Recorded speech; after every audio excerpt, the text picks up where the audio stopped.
So when someone experiences your brand, what do you want the user to know? What do you want them to feel? And what do you want it to do? So our competitive advantage is, which I think I stated earlier, I went to business school. I'm not a graphic designer, right? So the problem we're solving is, hey, this is where you are. This is where you want to go. How do you want to be positioned in the marketplace? Welcome to Business Ninjas, brought to you by WriteForMe, where you'll hear from business leaders who are out there growing their business and slaying it every day. Learn from the masters. Let's get started.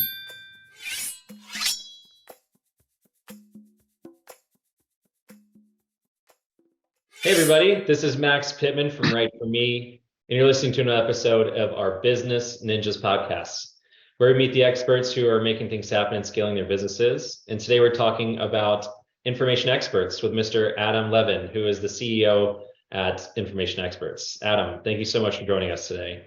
Thank you for having me, Max. Appreciate being here. You bet. Yeah, absolutely. Excited to dive into Information Experts. You guys are in the marketing space, full service marketing agency, but you've been around since 1997. So I'm really excited to dive into what's going on at Information Experts. Before we dive into the organization itself, our Business Ninjas community is built of entrepreneurs and executives like yourself, but also lots of sales and marketing leaders.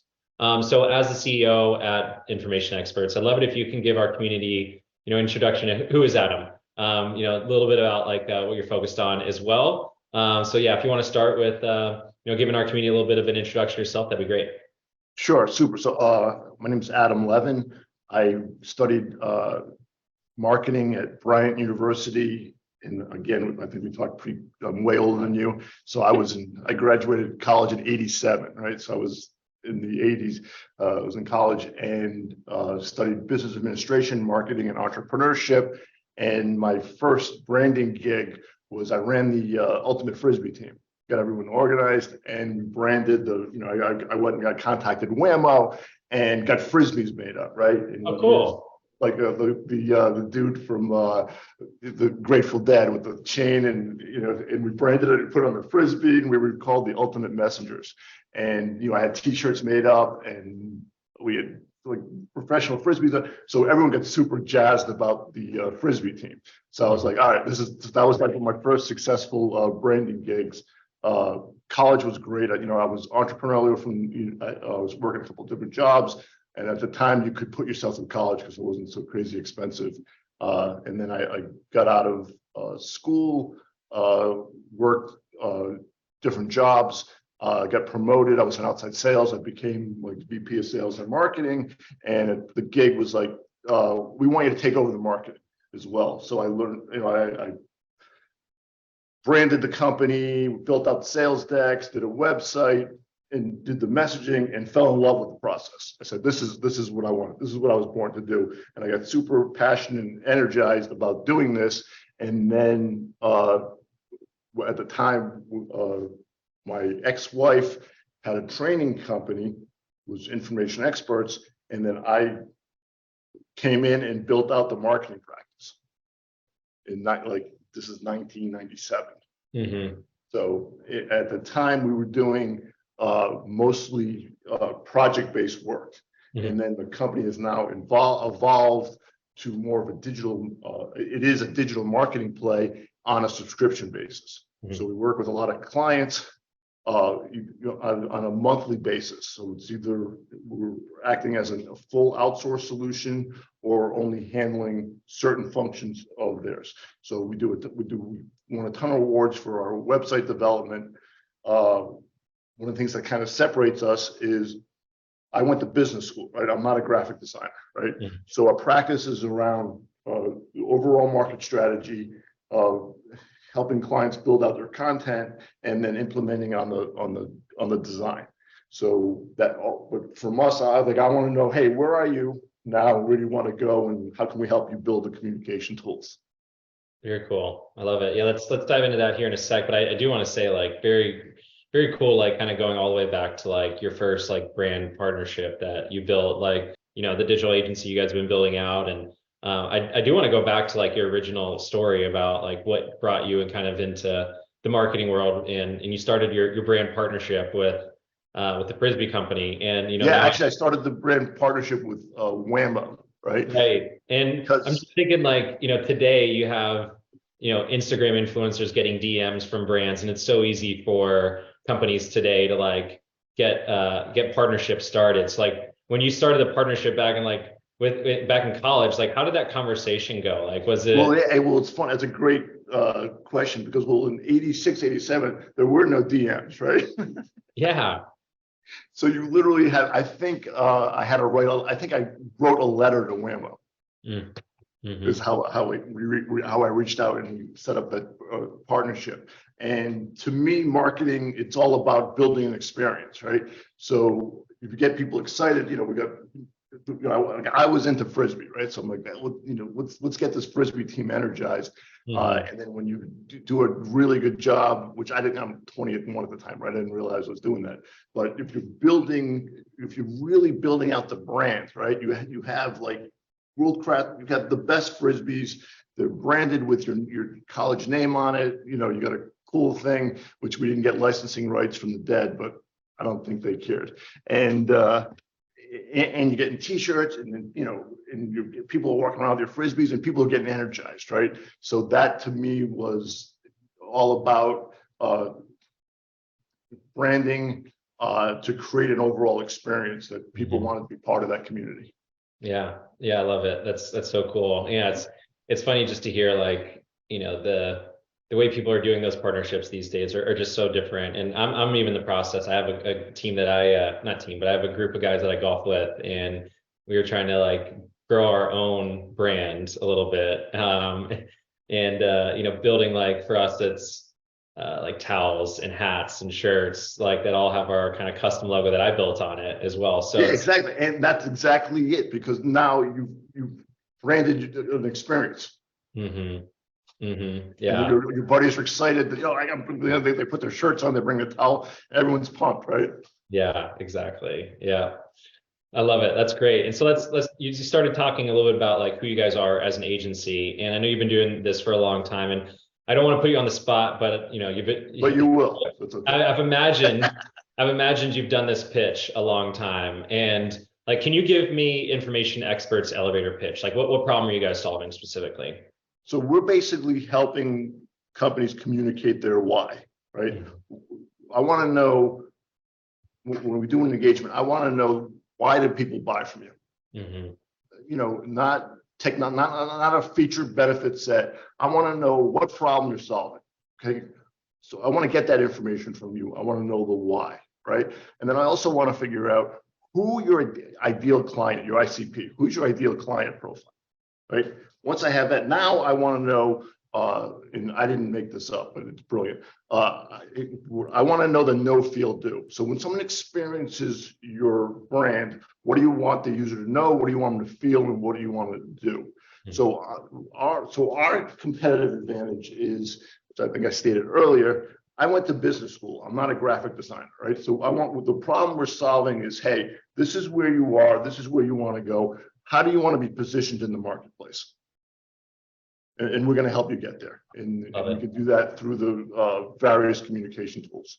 So let's talk about how you're doing that. Like, how are you helping customers communicate their why? Like, what are some of the use cases for why people would come to you and leverage information experts? Okay, so some of the use cases, I think one of our most recent successes were a bookkeeping company, right? And most people don't fully understand the difference between bookkeeping and accounting, right? So there's a little bit of education, say, hey, this is why it's important to have a bookkeeper. So we came up with an education campaign around why bookkeeping, okay? Now people are interested. And also as part of that, and we came up with the whole strategic marketing plan around that, we also built out a virtual community. So we built out they were targeting small businesses. So we built out a small business owners roundtable. And during this time, we're like what you do. We're just sharing education in best practices. We're not selling anything, right? So it's sponsored by, it's powered by information experts, but it's sponsored by Yield Bookkeeping, which was my client. And and just getting all of the small business owners together once a month. And they had like, I think we started off with 100 clients, and we got it up to like 200. So it was crazy. But during this, we're creating an experience. We're not selling anything. It's open to everyone. It's free. So that was one of the outreach campaigns we did. So it was just a matter of helping them get their name in front of them and communicating to the audience why this service is important. So it sounds definitely like a strategic, consultative, custom built like solution that, is going to meet the needs or the why of the clients and what. Absolutely. So and again, I'm sure every agency owner says that every customer is unique, but we really are putting together, a customized solution, because I want to know, because not everyone has the same ideal client, and we want to say, okay, what's the best way to reach them? Yeah. And what are some of the ideal clients for you, right? You mentioned maybe bookkeeping, accounting services. Like what types of businesses are you? Service organizations, technology organizations, and nonprofit, which is a separate vertical. But we're exceptionally strong on B2B marketing. That's our niche, right? I have done and I do a lot of B2C work, but we really do a great job on the B2B side. So why not focus on the B2C? Is that just kind of curious? That's quickly funny story. All right, I think, well, growing up, my dad owned retail stores. So I worked in retail stores through my childhood, which is now a traumatic experience for me. And I was working as a stock. I did everything. So, and then when I was doing this, I said, God, this is an awful way to make a living. So I've had an aversion to retail and B2C since then. Also, there's a lot of great companies that specialize in like e-commerce plays and direct to consumer. And when I do engagement, I want to hit a home run, and I'm not going to be able to hit a home run in that space. There's a ton of really talented people already that are doing that. Sure, I understood. Yeah, focus on the sweet spot and like your secret sauce, right? And it sounds like your ability to like really customize around the needs of your ideal clients, but also the needs of your ideal client's ideal client. Exactly. Right. So like, what would you say, Adam, is like part of like the secret sauce? Like, why would a customer, choose you guys like over the competition? Great, excellent question. So one, we are really a management consulting company that's delivering on the communication tools. A lot of my competitors are super talented people, but frankly, they went to art school. Period. I mean, they're extremely talented. They do things. They're brilliant. But at the end of the day, if you're a small business owner or a leader in an organization, do you want to hire an organization that with an art background or someone who went to business school, right? Because ultimately, we're not developing art, right? We want it to look great. We want to win awards for our work. But at the end of the day, we have a specific call to action that we want to create. So how are you since you are like more business focused, ROI driven, I assume, and the value that you guys provide is going to be like the ability for the business to deliver on that ROI. Like, how are you approaching kind of that graphic perspective? It looks like you guys do have some design people though in-house to address that, making sure that it from a brand consulting, web design, graphic design perspective, like there is expertise there in-house.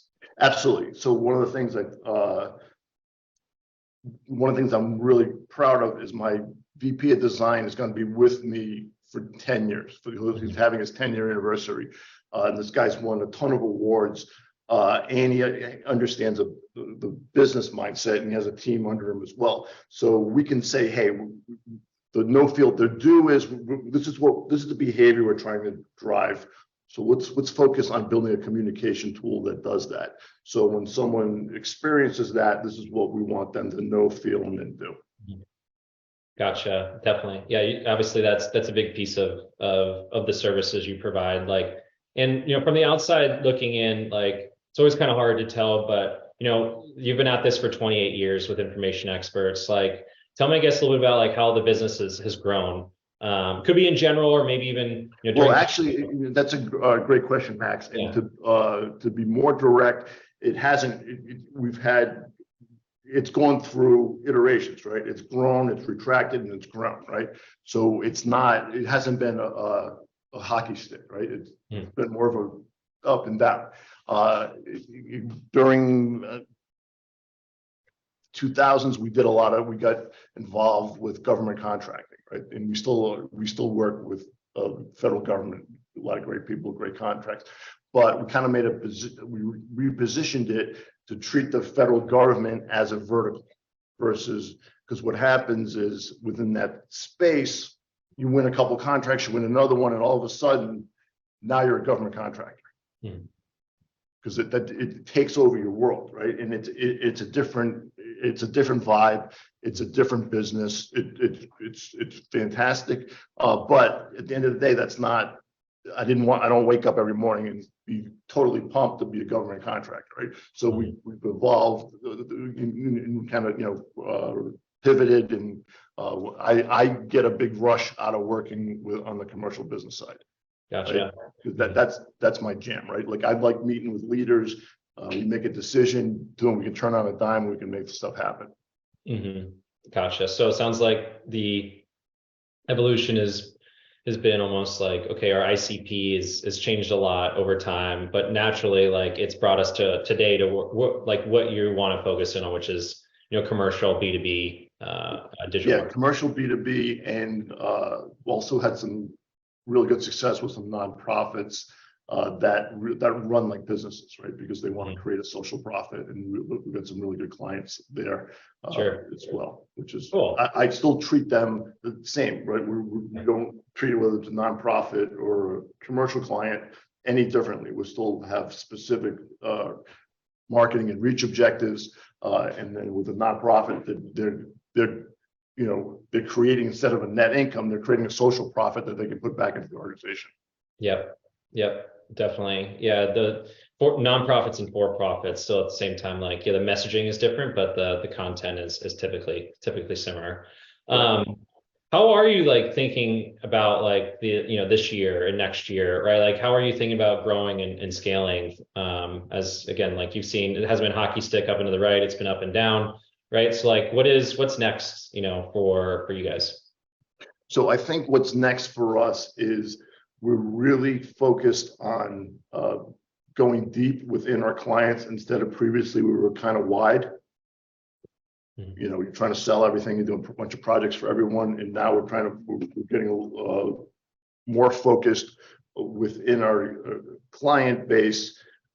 And then offering our services on a subscription basis, which has become a win-win, right? Because from a client perspective, we learn more and more about their organization, and we can continue to deliver results and provide more value, and they're getting a more return on their spend, because frankly, we're getting better and more efficient, and as things change, we can pivot quickly. So it definitely sounds like there's more of a focus on monthly recurring, annual recurring. Monthly recurring, right? Yeah. It's a win-win, and also from every business owner will tell you, you have that consistent cash flow, right? And you're not on that secure work, deliver on it, and then you got to go find new work. So you're constantly on that hamster wheel. Right. Yep. I feel strongly it's a much better model. Yeah. And, we were talking earlier about how content is still king with CMOs, right? We saw some data that was, yes. CMOs are reacting even in an economy that is, in a downturn. Like, CMOs, I think, are still spending, on content itself. They're still making investments. I think it was 57% of CMOs in the consumer sector and 53% in tech are still planning to increase, the amount they spend on content, right? So content is still king. So, like, how are you guys thinking about, like, where people are in their own content journeys, and, what type of value that maybe you're providing to, like, help them in either consolidating their tech stack, or, taking some of that content creation away from in-house. Like what are those some of the conversations that you're having right now? Yes, we're having a conversation. One of the things that we've expanded on is as part of their strategic marketing plan is our outreach is implementing their social media strategy. And within the social media strategy, we are helping push out content for our clients. And that could be around event marketing, it could be around recruitment, or it could be just educating on their brand. So depending on what they're trying to do, and we are helping with that and then pushing it out through social media. Yeah, that's the evergreen stuff, right? That's the perfect opportunity for that subscription. Right. Because we can go in there and they can say, oh, by the way, we need to hire, X. Can we post this? No problem. And can we get it on social media and do a formal recruitment for this job opening? Yep. Yeah. So filling that gap really from, filling the gap really from, okay, we know we need, this for us to grow with content. If we're not producing content, we're not going to exist. We're not going to compete against our competitors because they're investing in the content. So it's like helping them in their own journey to determine like what is the best route. Is it recruitment, right? Is it net new accounts? Is it nurturing leads? Is it just education in general? Is it getting on new channels, getting on TikTok, getting on Spotify, right? Helping tell that story ubiquitously is a lot of the conversations that we're having today as well. What's something that you want to be celebrating like a year from now? I guess I know we are almost in Q3, which is crazy. It's just a couple of weeks away. What was something that you guys were talking about at the beginning of the year that the company's goals maybe that you wanted to celebrate towards the end of this year or even a year from now? So I would say two, internal and then external. I would say one is a big milestone for me personally is I'm going to have an employee next year for 10 years, which I think is unheard of now, right? Yeah. Everyone's bouncing around, and that I've been able to develop a relationship with him professionally. We've both grown a lot and learned from each other. I think that's been exceptionally strong. And I also want to continue, we're at about 25-30% growth rate over the last few years, and I want to continue that. And without any customer churn, I want to keep our retention. I'm not into the hamster wheel of finding new clients. I want to make sure we're continuing to deliver on our existing clients and then bring on new ones. And then continue to expand our staff with we want to continue to attract some dynamite people. Definitely. Yeah. Got to celebrate the people for sure. It really is, especially for what you do and I do. At the end of the day, it's a collaborative process, right? So they gotta like you, or you're not gonna work with you. And especially for that amount of time, right? Having the longevity there, the continuity is key, and especially if the goal is retention and having the right types of designers, right types of customer success or account managers, the people who are there to support and to continue to help you in growing, right? Keeping everybody happy is a big piece of that as well. Absolutely. Well, that's really great. It's great to hear how you are growing and scaling, continue to focus on, serving your existing clients and continue to grow on those subscription services. And, also, it seems like maybe now is even a great time to focus on net new account acquisition and going, potentially outbound or trying to capture more organic traffic inbound. Are you putting any value on, either of those two different pipelines of inbound versus outbound? Like, how are you thinking about those two? So right now, I've been very fortunate because I'm old. I feel I have a strong network. So I'm really been strategic as far as reaching out to people within my network and asking, say, hey, we did a good job here. Who else do you know that we could potentially that we can add value to, and can you make an introduction? So I want to continue with that. So I think, and I'm in my late 50s, so I'm old school. So I still feel that that's the best approach. Definitely, yeah, for sure. Definitely tap the network, referrals, word of mouth. right? Is Right. the pipeline. It's everything, right? So if you get a word of mouth introduction, I think that's gold. Yeah, absolutely. Right. That's a pipeline, not necessarily predictable, but definitely piece of the puzzle for sure. Yes. So, and as you guys look to, grow and scale, with content and with outbound and, casting a bit wider net, I'm not sure like how many clients you guys have and how many more you can take on, but that's, probably more of an approach when you are ready to, grow and scale and like, okay, how can we start, getting our message in front of, another 100 to 700 people a month or something like that. Right. That's probably the next phase, but you guys have been kind of slow and steady wins the race, right? 28 years. Yeah, exactly. So I think get started a couple of years ago. So I can see why that network would be really big for you guys. Yeah. So, and also for us, we don't want to have growth for growth's sake. We want to be able to focus on make sure that, our house is in order and that we're delivering to our existing clients, and then going after additional growth. Yeah, I love it. It sounds like it's been sustained growth, and from what I've heard as we wrap things up, right? Like the value you guys provide is, hands-on approach, customization, to be able to deliver this with a focus on ROI and deliver the right type of content to your existing clients and continue to be able to service them. And absolutely. And yeah, like this is exactly what I think companies want to hear, right? Is like the value that you provide is obviously it's at the end of the day, it's the right type of content to continue to help companies tell their story, but it's also the people that are behind it. Yeah, to me, it's all about being able to tell a story. Yeah. Right. You want to create a memorable experience, and people remember stories. Yep. Agreed. Yep.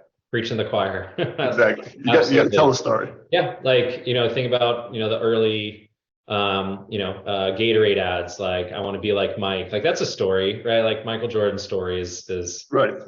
That they weren't trying to sell, like, I mean, they are trying to sell Gatorade, but it was like the story of like, yeah, I want to be like Mike, it's like, absolutely. It was aspirational. It was fantastic. Yeah. Every kid was like, I want to be like, every kid wanted to be like Mike, right? Yes. Yeah.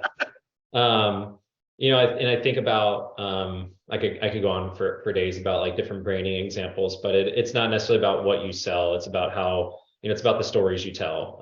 And that's at the end, like the end of the day, like that's what people want to hear. They don't want to be sold to. We're all educated buyers.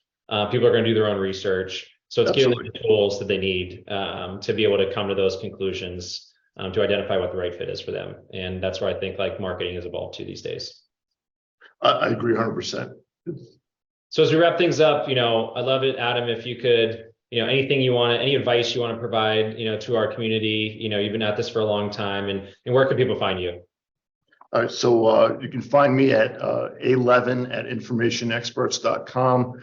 You can also connect with me on LinkedIn, or you can text me at my mobile 703-929-8863.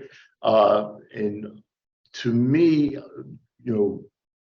both professionally and personally, I think it's really, making sure that you're going deep within the people you are close, your handful of people that within both personally and professionally. I think that's going deep versus wide. I would leave you with that. Definitely, yeah. Build relationships and partnerships. Like I love using the analogy. Like I don't want to be on opposite sides of the table with you, and I want to be on the same side of the table. Like let's pull up our chairs. Yeah, I love that. That's perfect. Let's talk about what's going on. Let's talk about those challenges and see if we can solve them. And if not, like then no big deal. Let me help you in finding the right path. Right. If there is a path forward for us, like let's determine the right way for us to see how we can help you in solving those challenges. So yeah, it's all about helping other people first, and then it comes back. Exactly. It's a cliche, but that's why it's a cliche, because it's true. Yeah, definitely. And people want to learn from experts, and you guys are the information experts. So everyone go check out informationexperts.com. Check out Adam on LinkedIn. He shared his cell, which is crazy, but definitely hit him up. I have the ability. I can block your number if I need to. Exactly. It was great chatting with you, Adam, and I appreciate you sharing your story as well, and being a part of our Business Ninjas podcast. And I appreciate you, and I feel like I've learned a lot about you and learned a lot about. I really appreciate being here. This is fantastic. You bet. Well, thank you everyone for listening. Definitely go check out informationexperts.com and reach out to Adam when you can. And everyone have a great rest of the day. Cheers.